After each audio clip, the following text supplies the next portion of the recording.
Hello and welcome to another video. So this is probably one of my favorite decks that I've got to play so far for quite a while.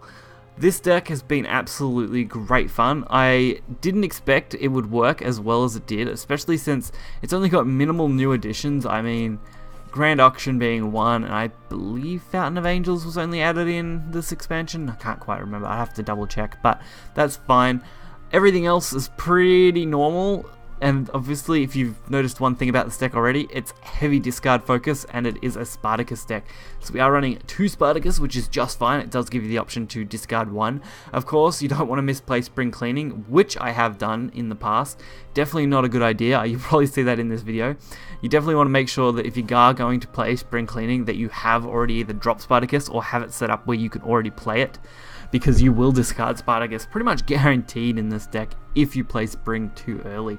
Although the Altered Fate being kind of the key, along with Trial of Light, really helps you draw cards, so it's a pretty fun deck. Again, probably the most fun I've had in a long time, just because you get to discard so much stuff. Hopefully you guys will enjoy it, and we'll get right into the video.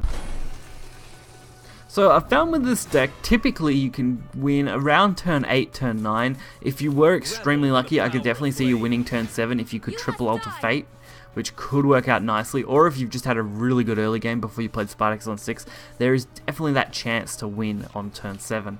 But other than that, I definitely don't see you winning turn 6. That would be extremely difficult. You would pretty much have to go crazy with Altered Fates and end up with the Spartacus as like your turn 6 drop and somehow manage to win off that.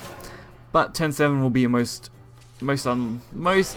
possible win condition. Turn 8, nearly 100%, and by turn 9, if you haven't won by that point, it's a good chance that it's going to be really hard to win.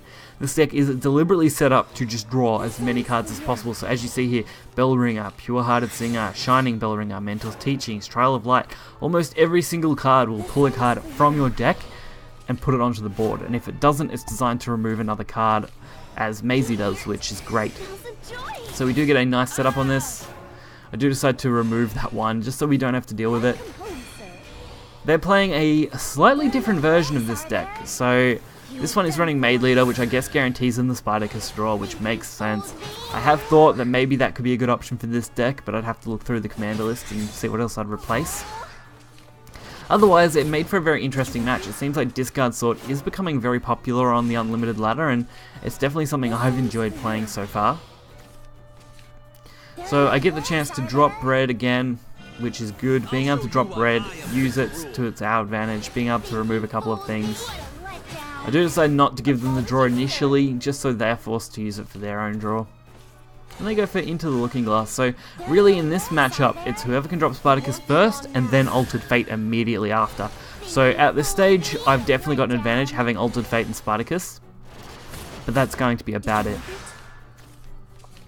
Going into the next turn, we're going to be burning as many cards as possible, because once you play a single Spartacus, you really don't care how much you burn. And as far as burning that other Spartacus, since we already had one in our hand, it really wasn't an issue. So our best luck would be Altered Fate into Altered Fate into Altered Fate, which would be absolutely perfect. Of course, Trial of Light at the same time definitely helps out. That allows us to just burn as many cards as possible. The odds of that happening though are not exactly the highest.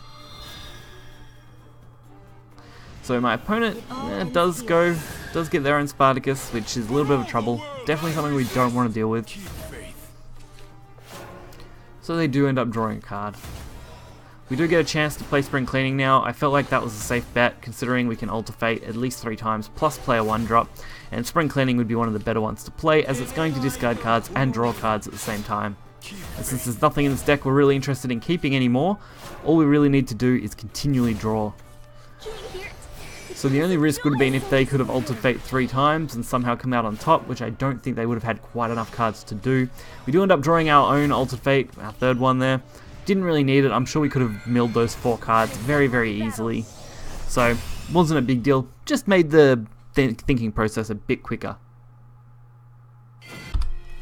But I've got to say, winning with this deck feels amazing. Milling yourself out to win is always something I liked the idea of, and it was a pity that we didn't see that come in a deck like Portal, or Dragon, back in the day when Discard Dragon and stuff were severely lacking in any kind of decent tech cards.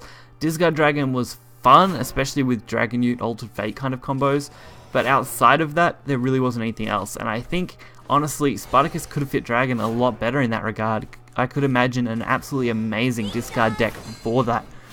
Sword had slowly been building up some of its discard effects. I mean, it had a couple. Now, with the extra discard effects and everything else that's already in Unlimited, it makes for some absolutely awesome fun games where you can just pretty much mill out everything. And as you just saw there, playing Mystic Ring on a second Altered Fate does allow it to go back into the deck, which is the only way to really recover those Altered Fates if you accidentally draw too many like I did in this matchup. So this one's a little trickier because this is either a D-Shift Chimera deck or a Daria deck, of which this deck doesn't fare that great because you are having to deal with the fact that you're going to be milling everything, and that's dangerous. So I did go for the Spring Cleaning, which was a huge risk, but a risk I was willing to take.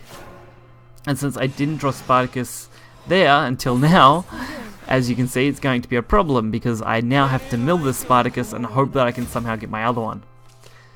It would have been nice if I had have milled Spartacus this turn and not last turn, but that's just the way the cards go. Sometimes you've got to take that chance.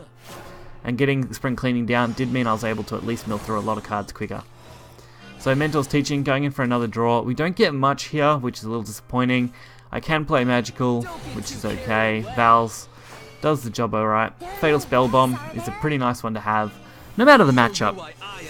And we're going to get another chance to at least draw a card at the end of this turn. We're going to discard the Mezi and pretty comfortably get a card. We do still have Goblin, which means we can guarantee one draw from Rabbidia. If the 3-4 manages to stay up, we can get double the draws, which is great. Fortunately it didn't, although they did end up killing it, which gets us the draw anyway. So we really only lost out on one extra draw there.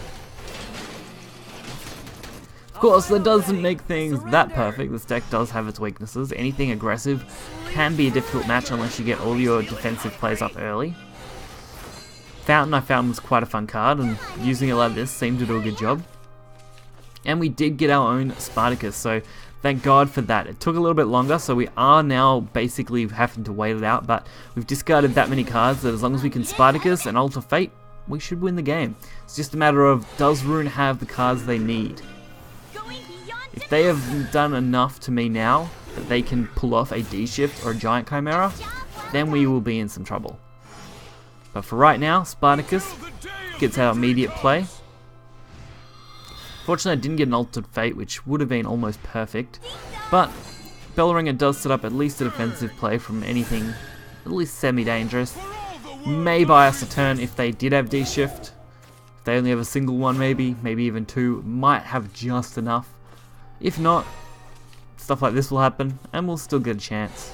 So returning the Bellringer does put us at 6 cards. We've only got 10 cards in the deck. If we draw, it'll go up slightly. Trials of Light will draw us an extra card. So we now have 3 Trials of Light, which is perfect. So we're going to well and truly outdraw our deck with that Altered Fate there. And that does secure us the match. So it did take a little bit longer because we discarded our card earlier, but definitely worked in our favour. So I didn't realize how quick those matches actually ended up going, considering they made, turn 8, turn 9, usually that means the game will go a lot longer, but the turns just seem to fly by with this deck, which makes it fairly good for climbing ranked. It doesn't do a bad job against most matchups, and does pretty well at the moment in Unlimited. Sometimes my words get away from me. But hopefully you guys can enjoy it, because this deck does a wonderful job, and it's not super expensive. You're only running 2 legendaries for the entire deck. You're running, 9 golds here, I think, yeah, 9, which Red Riding Hood isn't 100% necessary. It's just a nice card to have to remove certain threats that could be a problem long term. Otherwise, you could even probably get away with another kind of draw card to throw into this deck. Otherwise, everything else is extremely budget orientated, so if you are looking for a fun, strong deck that you can use pretty consistently, definitely recommend playing this one. It takes a little bit to get used to, but once you're past that, you're pretty good. So if you did enjoy the video, hit that like button and subscribe. You can find the deck list in the description below, and I'll catch you guys next time. See ya.